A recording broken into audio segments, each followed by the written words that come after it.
Good afternoon, everybody. Thanks for giving me the opportunity to speak here.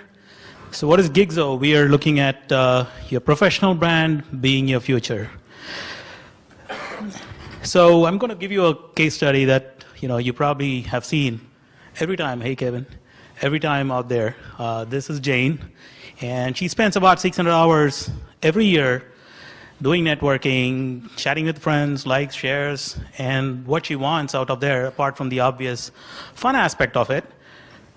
She looks for rewards, recognition, opportunities, which is probably the most of the time, and value for her time, and which definitely she doesn't get out of social networking. Now the next story is about Mary, who's a business owner. And what happens to Mary is that she wants to build her brand, like many of you guys here who are entrepreneurs wanting to sell their products. She wants to build brand, she wants to hire talent, like the gentleman mentioned before, and they want to gather leads and observe trends, observe behavior patterns, etc., etc. And what they do is they go out on the social media because it is a very lucrative market to advertise, right? So they spend hundreds of thousands of dollars trying to SEO, SMM, pay Facebook, whatever they want, and they try to target people.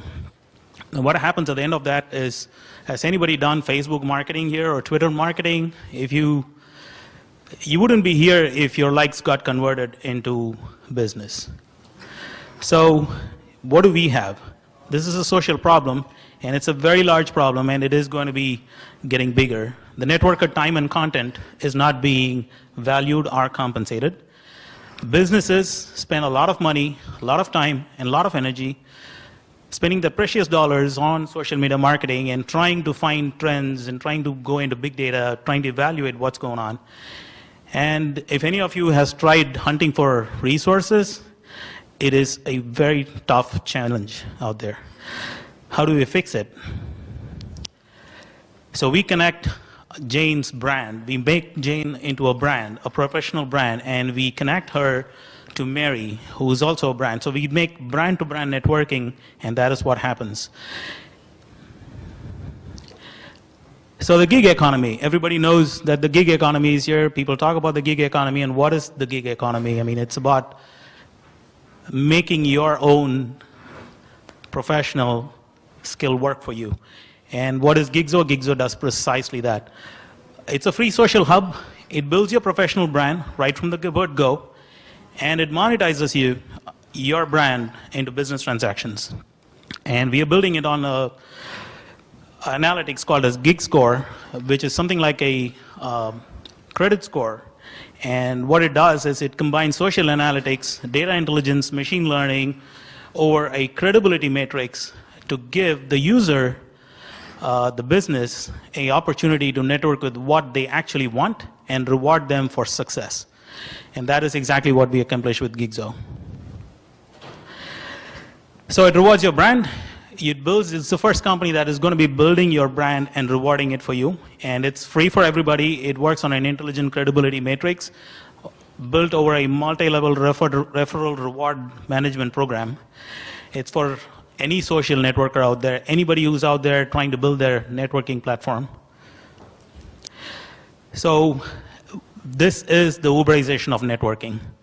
So what we're doing is taking your network, Uberizing it for you, and making it reward you for the time that you spend online. And what is our revenue platform?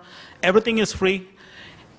We pass down 90% of our revenues to our customers. Anybody who's going to be out there is going to be getting paid. And we charge a 10% service fee on any monetary transactions. And what is our competition? Before we get to that, what's the need for GigZoo? We did a survey with, I've been on this platform for several years. I'm a machine learning expert, data engineering expert, and I also work with, I had a staffing firm that I sold, and I'm a data engineer. So apart from that, we did a survey study with the University of Michigan and a company, and we found that 93% of people use social networks to help and inspire friends, and 73% search for careers, jobs, and 95% of networkers prefer referral from friends, and referral networking is probably the best way to do. And Okay, so we have only one competition in the marketplace. It's LinkedIn. And then there's nobody else that we refer to as our competition. And so we've got a pretty decent marketing strategy going behind jobs and job opportunities. And Kevin says that's time. So thanks a lot, everybody. And we've got a pretty good team of board and advisors who've got excellent experience in this industry. And that is Gigzo for you. And I'm hoping that you want to invest or join us on the gig and build your brand. Questions? Oh, pretty much everybody feels the pain then.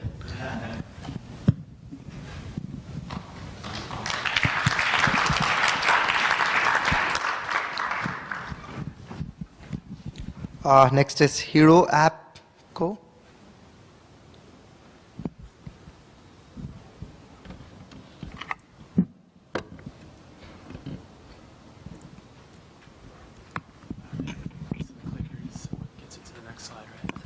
The clicker for the next Yes, slide, right? I don't have to ask them. Perfect. If it doesn't work, just raise your hand. Cool. Hi, everybody. Thanks, everybody, for staying around. I know it's a little bit later than after the scheduled time. I'm Alex Crosby. I'm the CEO of Hero. At Hero, we unite entire communities and industries around a powerful solution to help solve one of our nation's most enduring problems, drunk driving. Over 120 million times a year, Americans drive drunk. That's the equivalent to 1 in 3 people in this room. This results in 2 out of 3 of us being involved in drunk driving-related accidents in our lifetimes. This problem affects everybody, including India, where 70% of fatalities, that was not supposed to happen, where 70% of fatalities are from drunk driving. But this problem doesn't just affect people. It affects insurers. Oh man, I clicked it again. Insurers, bars, and brands who want customers to get home safely and are held liable when they don't. When an accident happens, they all get sued. And it costs the industry over $61 billion each year. What we do is we provide them with a powerful mobile solution to help their customers get home safely. And we do this by tapping a nationwide transportation network that's available to everybody who needs a ride from every bar across America. And it's those trusted friends. This lag is fun. There you go. It says trusted friends and family. We take the stigma out of asking a friend for a ride because we make it extremely easy for those heroes to make it known that they're available and willing to help. And when friends aren't available, we optimize access to all other transportation options, from Uber and Lyft to options that get them and their car home, to free local ones they might not even know exist, like AAA Tipsy Tow. And we reinforce positive behavior by empowering bars and restaurants to reward their customers for not driving drunk, as well as reward the heroes that help their customers get home safely. And the system works. With 91% of bars participating in our pilot markets, we showed that rewards not only incentivize positive behavior, they drive a 31x return for those offering them. And our system can work anywhere, getting over 1,400 people home in Bozeman, Montana during the first 3 months via designated drivers, while reaching millennials over 3.5 million times. We did this by giving them the best option to get home instantly, regardless of their need, financial situation, or geographic location. And what it does for the insurance industry is it reduces the spending they spend defending themselves against drunk driving lawsuits and reduces the size of settlement claims by up to 98%, which can save them billions of dollars each year. It's why insurers pay us a monthly fee per bar to provide Hero to their clients free of charge to reduce their exposure, which has led to Munich Re, one of the largest reinsurers in the world, partnering with us to bring our solution to insurers across the country. We have hundreds of bars lined up and ready to participate, and organizations and distribution partners that want to put us in over 30,000 more. We're working with the likes of Heineken, one of the largest brewers in the world, who's providing us with free distributions and support that'll put us in every bar across our pilot markets, laying the groundwork for national distribution. What that does for us is it adds an exciting additional revenue channel that allows us to tap the over $6 billion that the alcohol industry spends each year to reduce drunk driving. Our team, we're passionate about this mission. Hero began after one of my best friends lost his military flight career to a DUI because he didn't call me for a favor. We're on a mission to fix that communication gap and provide a common sense solution to drunk driving that creates a win-win for all involved. We're on the verge of impacting thousands of lives and helping solve one of our nation's most enduring problems. The time to fundamentally change the drunk driving culture that has devastated so many families has arrived. I'm Alex Crosby, and I encourage you to come find me afterwards to see how you can become a part of the Hero movement. Thank you.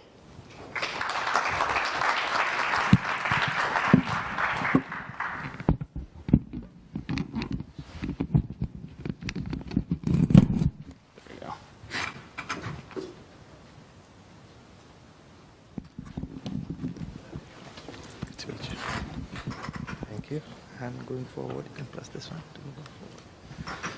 Thank you. Good afternoon, everybody.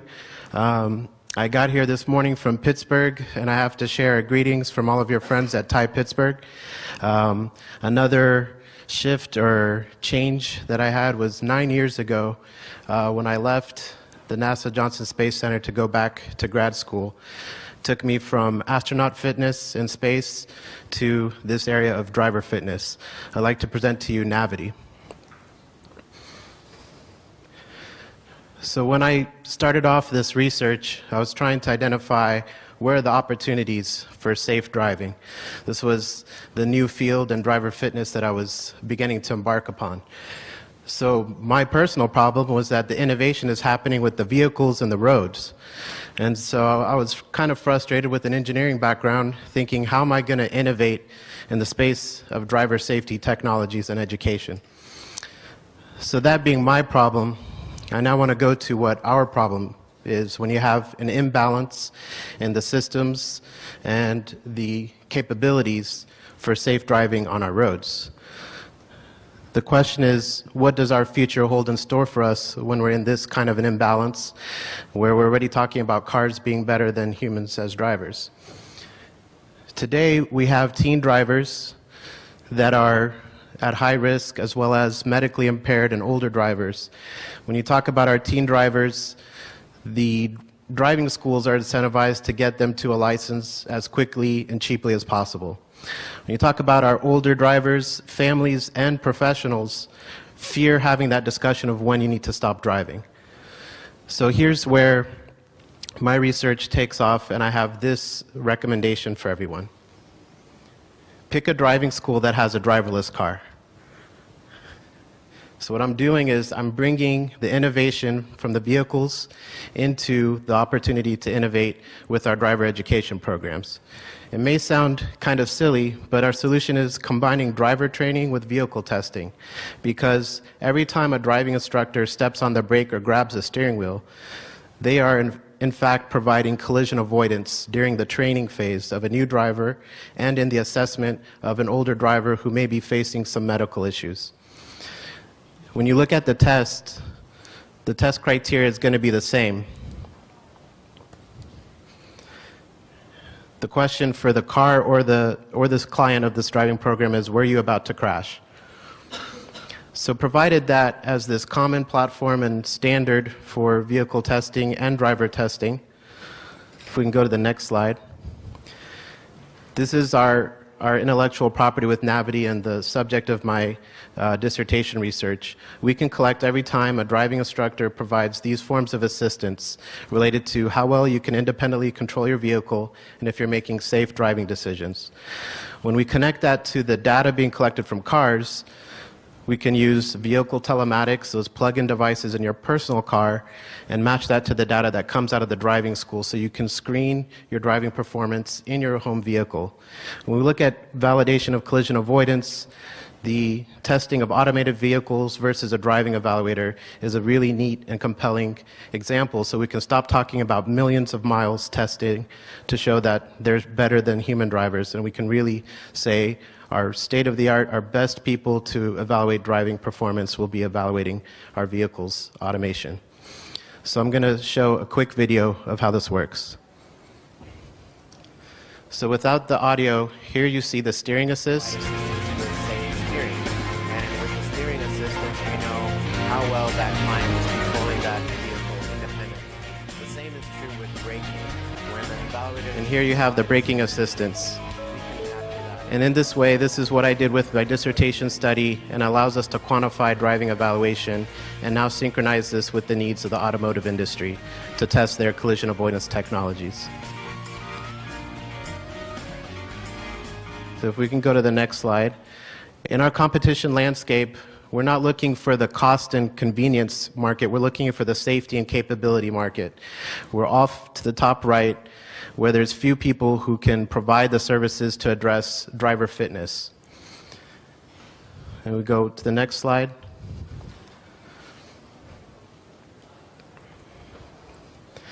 So our value to the families, we provide you these services where you have an awareness, the opportunity to help your family members avoid risky spots, and the ability to assure that your family member has maximized their driving skills.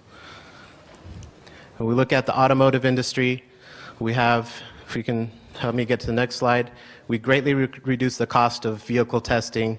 The fuel, liability, and test driving is all paid for with the cost of training our people in driving schools.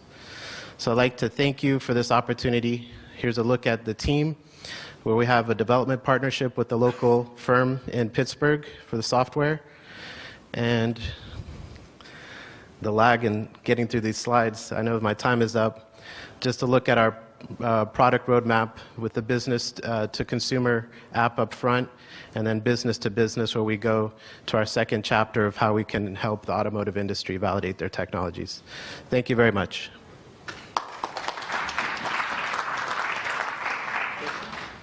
There's opportunity for questions.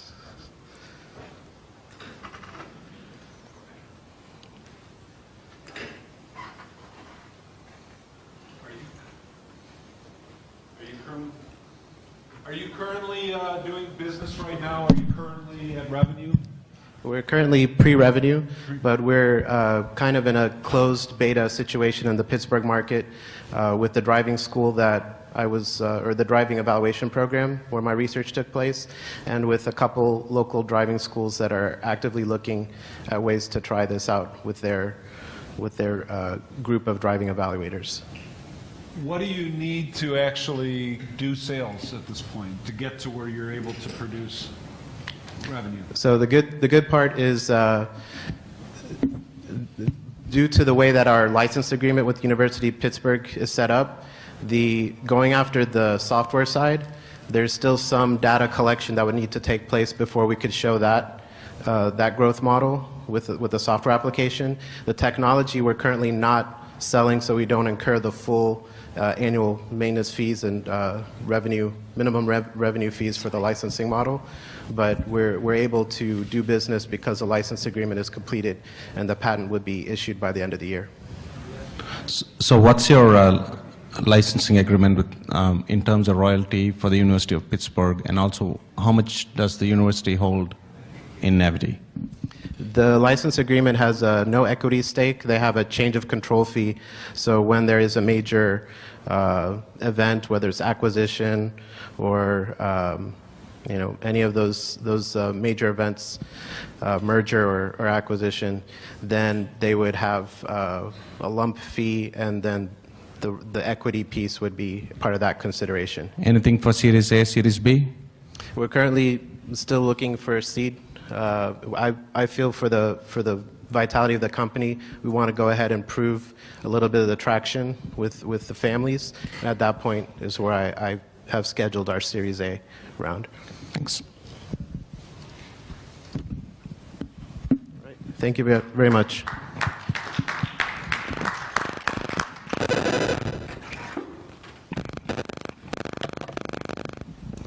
Next is Zest Meal.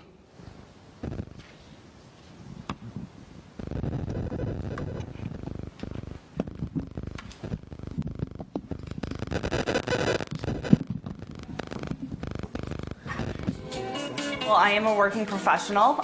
It's a really, really busy lifestyle, and I'm just sick of eating out all of the time, and I'm missing a really good home-cooked meal.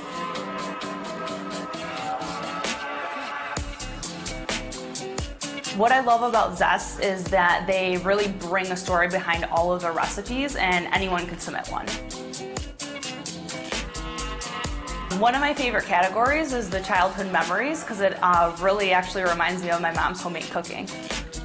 The best part is that they not only portion the ingredients, but they prep them as well, and it just saves me so much time.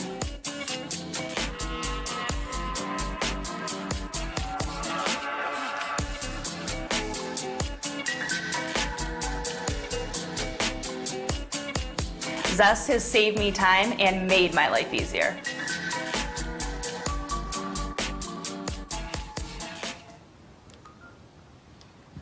Hello, ladies and gentlemen. My name is Tapan Kataria, and I'm the co-founder of Zest Meal.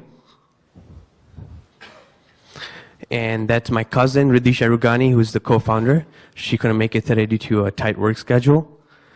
So before I get started, I want to tell you a small story.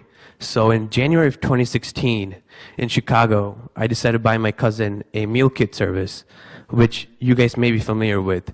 We ordered Blue Apron, and due to a tight schedule, we decided to see how it works. And it just took too much time, too much effort, because we were tired of the same old option, so we decided to try it. But then we realized it was tailored towards people who want to learn how to cook. And we realized there was no such meal kit that was targeted towards working professional. And while we're doing more research, we came up with the second problem, which was there's so many people out there who had recipes, or there were new restaurants who just didn't have a chance to present the recipe because they didn't have a platform. And yeah, there are so many restaurants who just don't have enough audience. So that's when we came up with a solution called Zest, where we crowdsource recipes from local rising chef, and we turn them into meal kits with prepped and portioned ingredients, and you can just make a meal in just 20 minutes. And we also have certain portion for revenue that we put towards feeding the hunger. So our audience, our first market is going to be in Detroit. We're going to be targeting the working class with the average income of $60K or more. And currently, last year, our biggest competitor, Blue Apron, set an evaluation of $5 billion in this industry out of $15 billion of food retail market. So how does it work? You go to our website, you choose from recipes, you get the meal prepped and portioned at your doorstep, and you cook the meal in 20 minutes. And we have 3 different plans that you can choose from. We have an individual plan, couple plan, roommate plan, and family plan. It goes $33, $66, $99. Each meals are $11. Everything includes free shipping. You can choose from a variety of different options, so we have food for every mood. One example is childhood memories, so something like mac and cheese, something that kind of reminds you of your mom. And we also have start of the day, which kind of reminds, if you're in rush every morning, you can make a smoothie or a nice bar, which we give you the recipe of. So how does the crowdsourcing work? You go to our website, you submit the recipe, and if it gets selected, it gets featured, and you make certain portion of commission based on how many items we sell. So our competition, as you guys can see up there, but their goal is to teach you how to cook. We're the only one that targets working professionals, so we have a single plan, and we bring story behind every recipe by giving you guys the chance to submit a recipe and make money. And we're still affordable than the major meal kit services. Our cost per meal is 11, and we have currently 100 sample pre-order, which we need to fulfill, and the margins we're looking at 24% to 7%. Our projections is to sell 20,000 subscription within first year once we move to Midwest, and we're going to be having the retention rate of 85% with the churn rate of 15%, and that's going to help us generate 1.5 roughly million sales. Our capital requirement is $50K to develop the distribution center and build a team so we can have better supply chain. And currently we have raised $3,000, which we're going to use towards putting our 100 sample boxes. So we're going to be creating it and sending them out in December. So feel free to visit our website, zestmeal.com. And we're going to be opening up the pre-order campaign soon for public in December. Thank you. I started my entrepreneurship journey in India and I've worked in 6 countries. I've been involved with many entrepreneurial ventures, had some successful exits and some failures. I'm also mentoring many startups. It is great to see the youth of today embracing entrepreneurship as a career. We have no fear of failure, and failure has become the road to success for many of us. I would like to start by thanking TiE team, Tel, Kasturi, Sara, Anu, Salim, and the volunteers, and Autonebula team, Sanjay, Prakash, Nitasha, Prayson, Gopal, and Mazhar for helping us to make this event a success. And special thanks to scores of entrepreneurs who applied to the TiE Autonebula Ignition Lab contest. I want to highlight a few things about connected transport. I think today morning we heard a lot of statistics about connected transport and how big the opportunity is. At the core, the connected transport seeks to leverage a variety of back-end systems to build transport infrastructure, products, and services, and integrate this into uses in fleet management, insurance, e-commerce, and banking. It encompasses location and navigation technology, analytics, infotainment, driver behavior, and driverless system, as well as safety and security. The availability of low-cost sensors, deep learning, machine learning, and artificial intelligence has created a catalyst for this, for a lot of disruptions in connected transport. And the opportunity is really, really staggering, and things are changing every day. We had never imagined, the connected transport industry will be moving so fast over the last 12 months, and it is moving at a really a speed which we cannot imagine, and there are so many unknowns in this whole system.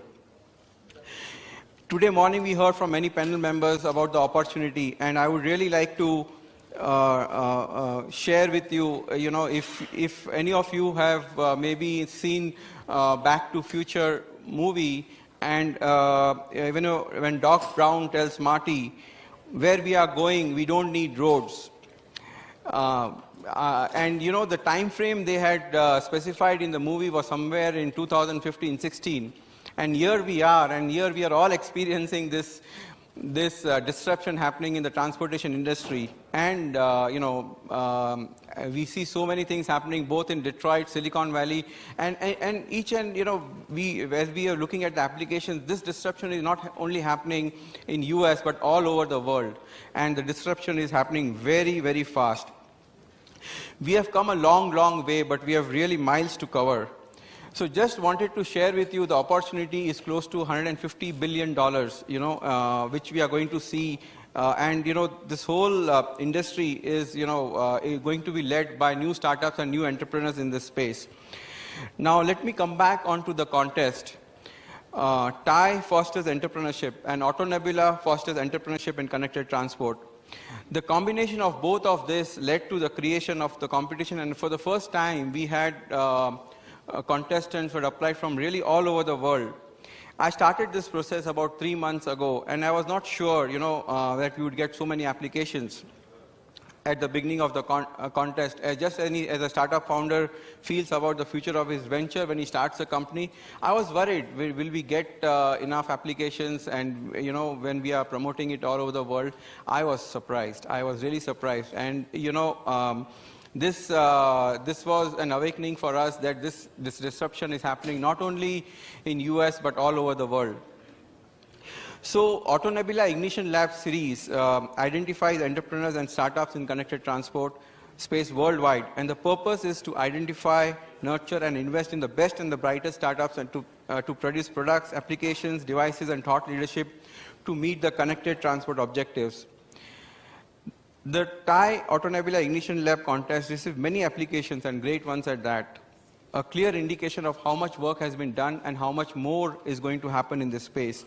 We had applications from all over the world, as far as Australia, Asia, Europe, South America, and of course US. We had a phase 1 jury members, and I would like to really thank them at this point in time. Daniel Ratcliffe from Fontanalis, Salim Momin from TiE, and Jeremy Spalding from JMS. Both TiE and Autonebula are extremely proud of the final 6. Congratulations once again to all of you. Before I introduce the first company, I would like to thank the judges and the jury members who have come from all over the world. Nin Desai, CEO, Nin Ventures. We have Dave Anderson from Next Energy. Sanjay Puri, founder and chairman of Autonebula. Andreas May, director, Smart connected vehicles, and Dr. Chris Baroni-Bird, VP Strategic Development and Qualcomm, who just returned from China. And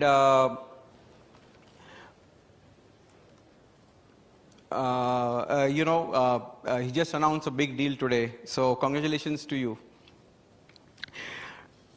Now getting on to the 6th finalist, we have Rally, Split, Freight Bazaar, Spatial, HAAS Alert, and Wohoy. So I'll start with Rally. And when I was talking to the CEO of Rally, Newman, he said we are the Uber of buses. And not only it is said by him, but also by CNBC and Wall Street Journal. So it's a community mobility platform.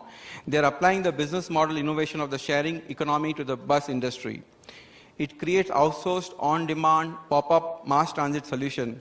It's a virtual transit company using technology to network together the disaggregated HOV fleets of local providers. They create demand for new buses, add value to existing users, as well as sell the excess capacity of existing routes. They are really disrupting this industry. I would now like to welcome Newman to the stage.